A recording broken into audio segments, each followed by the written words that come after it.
Reverend Myles has dedicated his life to advancing multicultural education, promoting social justice, and building bridges of understanding between people from different cultures. He became the first certified national trainer for Project REACH, which provided tools for teachers and administrators nationwide to integrate strategies into school curriculums that teach others to consider multiple perspectives. Reverend Myles also had a role in designing LB 922, now Rule 16, a Nebraska law that created a process for evaluating the effectiveness of multicultural programs in Nebraska. Through his work, he has transformed countless lives and made a difference in the communities across Nebraska and the nation. And he embodies the spirit of service. Reverend Myles, your unwavering commitment to serve as a role model and mentor for students of today is inspiring. When you served as an academic counselor at Doane, it was not unusual for you to invite students into your home for dinner or even provide them care packages. You even opened your home to student athletes who needed a place to recover from surgery. Your willingness to invest in students serves as a powerful reminder of the impact of one individual can have on the world. Your achievements inspire us all to strive for greatness and to continue positively affecting our communities. In recognition of your outstanding contributions and the embodiment of the values we hold dear, upon your nomination by Dr. Marilyn Johnson Farr and the College of Education professors, the recommendation by the Doane faculty, Chief Academic Officer, confirmation of the Doane Board of Trustees, and by the virtue of the authority vested in me by the state of Nebraska, I am proud to confer upon you the degree of Doctor of Humane Letters, Honoris Causa, with all the rights, privileges, honors, and responsibilities pertaining thereto. Congratulations, Reverend Myles. We are honored to welcome you into the Doane University family. I invite you to go to the hooding podium where Dr. Carla Cooper will bestow upon you the honorary hood, and we will have you come back and have you go forward with your commencement address.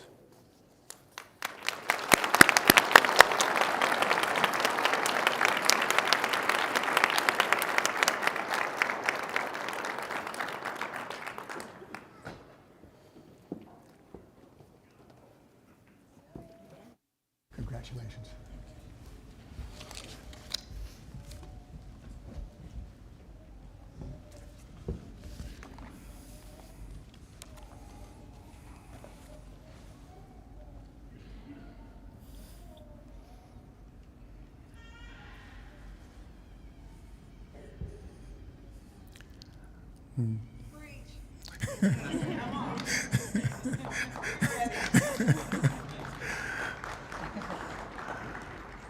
My first statement that I would like to make, if Ma could see me now.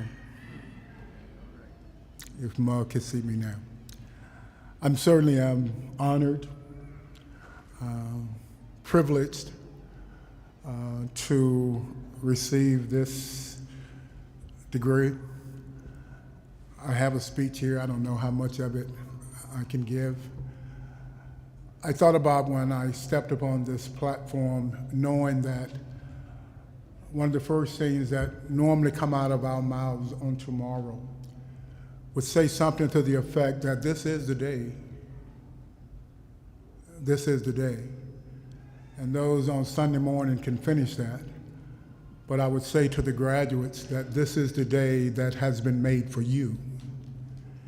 And you've extended an invitation to all of us to rejoice and to be glad in it.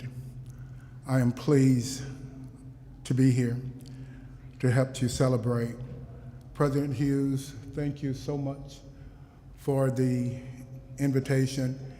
He told me that my speech could last 80 minutes and that I could cut it back if I wanted to, so I'll cut it down to 79. But I'm grateful to receive this degree, and perhaps as I was thinking about it, I realized that many people have come through this campus, and to be a part of this distinguished class in receiving this degree, two of my sheroes came to mind, and that would be Mrs. Leola Bullock and Mrs. Leela Shanks. And for me to come through the shadows of their work is just overwhelming to me. And as I thought about those two persons, I would be remiss if I didn't say something about the type of work that they engaged in to receive that honor. You all who know her or know them, that they were civil rights legends in the Lincoln community. And as I think about this award in terms of why it is given, it has humbled me. I don't know if you say humble in Nebraska, humble, but it has humbled me to walk in those footsteps. And when we look around our country today, when we look at issues that are going on politically, when we look at issues that are going on in the education arena, to stand in the footsteps of Mrs. Bullock and Mrs. Shanks, I would have to say that there is something going amiss when we think that we do not need to deal with equity and inclusion anymore. It seems as if DEI has been transformed into deny equity and inclusion. And anytime we deny equity and inclusions, we make mockery of the principle that we live on. We hold these truths to be self-evident, that all men are created equal, and that they're endowed by their Creator with certain inalienable rights. Anytime we push someone else out of the door, out of the community, we're almost as if we're operating on that unnamed privilege that says that you don't belong. And so for those two persons to have received this degree, and for me to stand here in their shadows, I would hope graduates, that you are mindful, as was said, that this was not done by yourself. The title of this speech is supposed to be, When You Believe, You Can. When you believe, you can. When you believe, you can. When you believe. See, when you believe, you can. When you believe, you can. And when you believe you can, we can. And so I want to say to the graduates today that this is an opportunity for you to demonstrate what you believe and what you're going to do with that degree that you're going to receive on today. Again, I am grateful to be here. I want to start out this way. I know a number of speeches that are done on this day always ask you as graduates to reflect. And there's nothing wrong with reflecting. Because when you're reflecting, you have to ask yourself the question, how did I get to this point? Who were some of the ones who helped me get to this point? And I think about my standing here. It started 100 years ago, folks. It was a while back in a little place called Elm Grove, Louisiana. Who would have thought that that person from Elm Grove, Louisiana would be standing here today? Who would have thought that Doane College would have extended me an invitation years ago just to come in and to share with some students some of my own experiences and to try to help this campus be more comfortable and more receptive to them. Used to sit over in the dining hall just waiting on students to come by. Sometimes they did, sometimes they didn't. But Maureen Franklin said, I want you to be here so that you can be a source for those students. So when I think about that in terms of when you believe you can, that was an opportunity for me to operate on what it was that I believed. That I had a responsibility to reach back and help somebody else as they are traveling along the way. I thought about a story in terms of how can I demonstrate this in terms of helping, and you might know this story. It's a story about a woman named Florine Chadwick. Florine Chadwick was a swimmer. She had made a decision that she was going to swim the English Channel. It was about 21 miles. And I'm sure there was somebody who said, you cannot do it. You cannot do it. That's too much of a challenge for you. But sometimes when people tell you you can't, you have to prove them wrong. It reminds me of, I I'm going all over the place. It reminds me of when I was in high school, 226 years ago, 3 hours, 2 minutes, and 8 seconds. And when I was in high school, I remember I had this one teacher. He was an agriculture teacher, FFA teacher. He was one of those persons, I know, it was one of those persons that we were in this gender segregated classes. And so it was an all male class that we were in. And I remember on those Fridays, he never taught us agriculture. I guess, Maryland, he went to the hidden curriculum on those stay on the thing, right? Okay. Have you come just a little bit closer. That on those Fridays, he taught us the hidden curriculum, which meant that on those Fridays, he never taught us agriculture. He would put proverbs at our desk. And when we walked in, there would be a slip of paper with a proverb on it. And those were the things that he wanted to teach us. I coined the phrase that one of the things that he wanted to teach us, he wanted us to know that life be lifing. And so he wanted to teach us about some life experiences. And when we would walk in there, the proverb would be on our desk, and we would have to read it. We would have to say how it was relevant to me, and then the other class members could also join in on the discussion. One of the ones that I remember that sustained me, it said simply something like this: never say what you can't do. Because, and this was the actual wording of it, never say what you can't do, because a fool might come along, not knowing that it can't be done, and do it. And it was one that just stayed with me. There was another one that he would say to us: never be satisfied with good and better when best is right around the corner. And it was something that he kept instilling in us over and over and over. Now here's the backdrop, because I grew up in Louisiana in the South when there was nothing but segregation that was going on. And so in that particular time, we were being told, and by many people, that you're not good enough, that you can't make it. And we had to fight against that principle and that particular thought. Never say what you can't do, even when other people are saying that you can't do it. It becomes part of your responsibility, not just to prove them wrong, but to prove you right.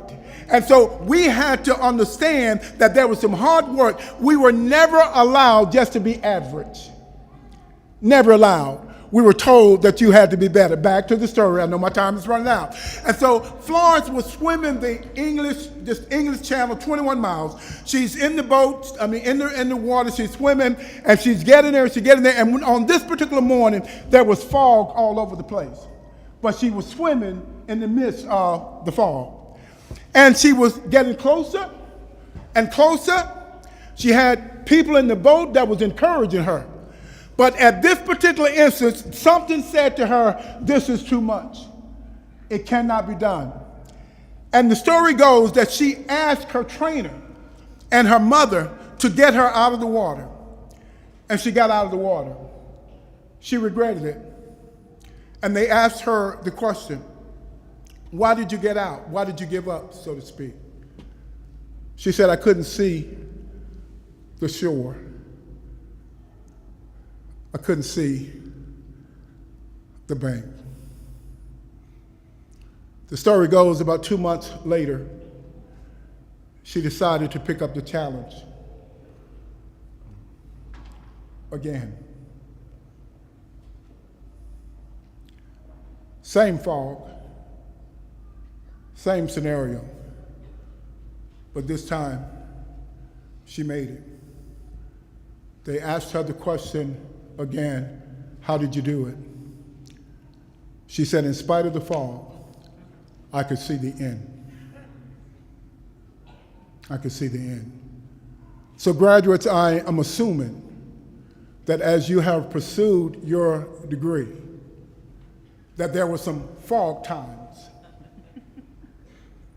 And there were some times when perhaps either you thought or someone said to you, you need to just throw in the towel. But aren't we glad that when we decided to throw in the towel, somebody else picked it up and gave it back to us and said, you can do this. I see a sign in the back that says, you did it. You can do this. When I came up with this title, when you think you can, you can. You remember the little story of the train that I think I can? I think I can. All of us remember that. I think I can. There's another part of it quoted from that book. It says that when the little train got up the hill, his mindset changed. He started out by saying, I think I can. I think I can. And when he got up on the top of the hill, there was a transformation in thought. Because now it went from I think to I know, I knew I could. I knew I could. Graduates, now you know. Now you know. The other part of it is, what's the challenge now? What are you going to do with what you got? How are you going to use this degree, this information that you have? Because nobody can take it away from you now. How are you going to use it to make this place a better place? How are you going to use it to extend an invitation to the ones who have been left out historically for years and years and years? Because not only do we have an individual responsibility to be inclusive, but we also have a collective responsibility. So what are you going to do with that degree that you have now? Some of the other quotes that helped me along the way, I have to pause and I have to say this one, and this is not to offend anybody, but there was one that also that I grew up with and that I learned, and it said something to the effect, I can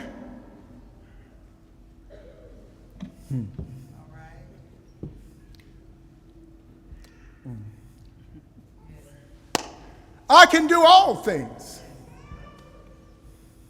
Not some, not just a few, not just one. But I grew up hearing it that I can do all things through Christ who strengthens me. Not to offend anyone's belief, but that was something that I had to use to be among, because there will be some times, graduates, and I think you already know this, that there will be some times that you can't rely on external factors to motivate you. At some point, it has to come from the inside. When others are saying to you, you can't, you know that you had to refute that by saying, maybe they couldn't, but I can. That is what it's all about. I want to remind you, again, as I stand in the shadows of Mrs. Bullock and Mrs. Shanks, there is still a schism in our country. It is a historical schism. It's a historical divide. It says to us that in many instances, let me say it the way that we said in another place, in many instances, we fail to practice what we preach. Graduates, you're in a nation, in a country that espouses inclusive ideals, but operates on an exclusive reality. How do we bridge the gap? And one of the things that we have been told over and over is that education helps to bridge that gap. Do it? It should. If there is no struggle, there is no progress. One of the ones that I live with, another proverb,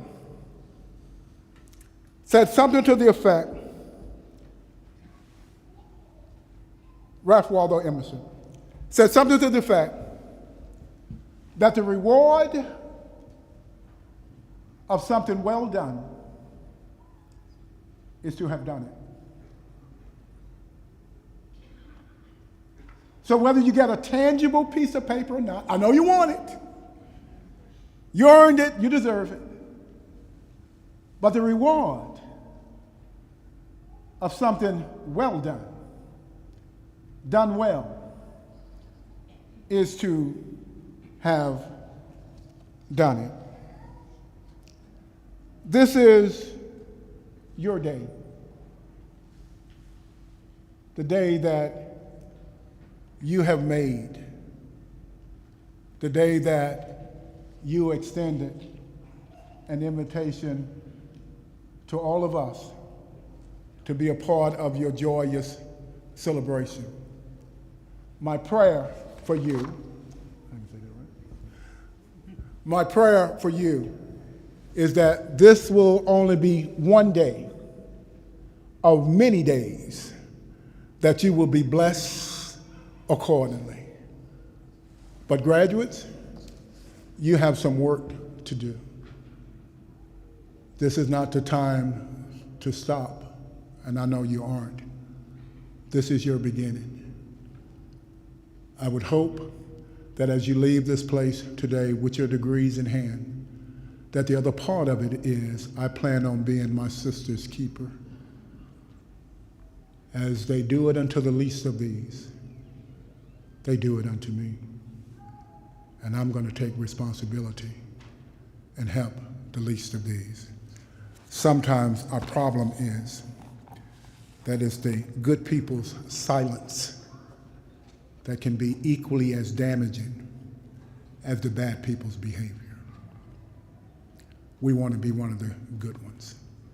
God bless you and God keep you.